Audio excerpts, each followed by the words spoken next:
the thing about Walt Disney The is that, person we're talking about, yes, right? yeah. The Okay. thing about Walt Disney is, despite all the changes, his original vision still holds.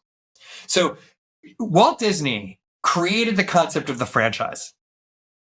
And he literally had, it's a classic, I don't know when you're editing this, but you pull up he has a drawing of what a franchise is that still holds true today, right?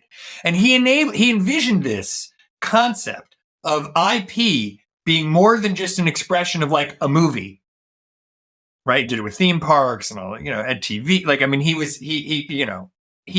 consumer products. I mean, he is the architect of the modern idea of franchise, and he would use technology and innovation to enable those franchise economics and franchise extensions.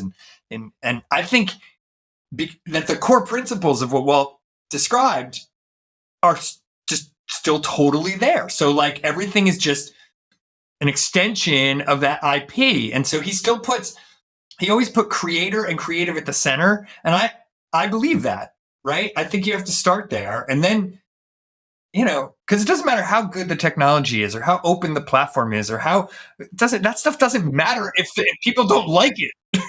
Right. Well, do people like it? Like going to Walt Disney, the company now, like I know that they've hit some choppy waters with executive management changes over the past, 18, 24 months. Stock was hit pretty hard too. They took some bold risks as it relates to content and positioning in an attempt to be inclusive. I think they also alienated a lot of their conservative base. How do you feel the company stands today as it relates to culture?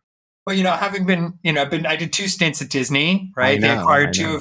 two companies. One I started called Take 180, and another one where I was chief audience officer called Maker Studios, and acquired them back to back. So, and I do have a great love and admiration of the Walt Disney Company, incredible love and admiration, in particular for Bob Iger, and I think his return will mark a new era of success and growth.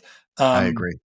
But it starts with the creative engine. I think the creative engine was stumbling. You've seen it stumble in the past for Disney before. So, the first thing Bob Iger did when he got to Disney was he acquired Pixar, right? And that was really about putting a creative engine at the center of the company. And I think now he's, taken a really hard look at those creative engines. And now within the company, those are much more vast than just animation, kids animation. Now it's, Marvel and Star Wars in particular, Lucas and Star Wars, and Lucas and Marvel. And look, I think I think they had a great summer.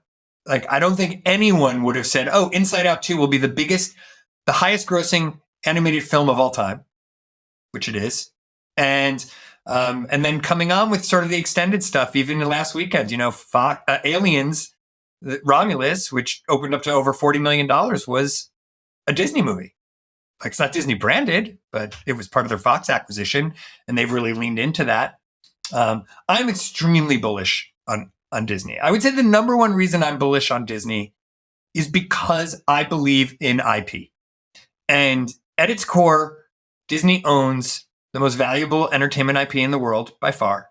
And there will always be another way to extend that IP that we haven't even thought of yet. And all these new technologies that we're talking about, like they're going to be a boon for existing IP, whether that's, large language models having to pay to like search them, whether it's, embodiments in virtual reality, whether it's open gaming stuff on Epic and Fortnite, like it's always going to reward existing IP. And so as long as humans still desire to connect through storytelling and common stories that we all love and enjoy, and IP, like I think Disney's we haven't even opened up all the possibilities. I mean, think about it this way.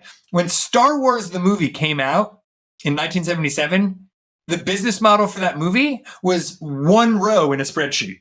And that row was theatrical tickets. Right? Amazing. We've come a long way from it.